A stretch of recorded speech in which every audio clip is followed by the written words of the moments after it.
बिस्मिल्लाहिर्रहमानिर्रहीम। सब खां पहिरियों त KTN न्यूज़ जो थोराइतो हाँ जिन नाज़रीन ताईं अॼु जे हिन कंटेनर जे हवाले सां ख़बर पहुचाई। कंटेनर जेको कराची खां मूव करे पियो उहो सूबाई जमात जो आहे। उन में जमीयत उलमा इस्लाम सूबे सिंध जी जमात क़यादत कंदी। आर्ज़ी तौर ते उहो कंटेनर मौलाना फज़लुर रहमान साहब जन जे ज़ेर इस्तेमाल आहे।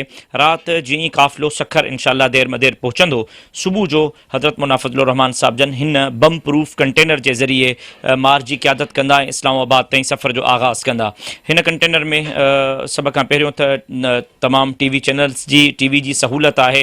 उन सां गॾोगॾु कम सोफ़ा बेड रखियो वियो आहे, मीटिंग रूम ठाहियो वियो आहे। जेकॾहिं कंहिं मीडिया सां या का मीटिंग कई वञे उन हवाले सां बि एयर कंडीशन बि आहे, वॉशरूम बि आहे ऐं बाक़ी बि सहूलियतूं इन कंटेनर में रखियूं वयूं आहिनि। मां सम्झां थो त इंशाअल्लाह सुभाणे खां आज़ादी मार्च जेको सखर खां काफ़िलो इस्लामाबाद जे तरफ़ रवानो थींदो, हिन कंटेनर सां हज़रत मौलाना फज़लुर रहमान साहब जन इंशाअल्लाह इन आज़ादी मार्च जी क़यादत कंदा।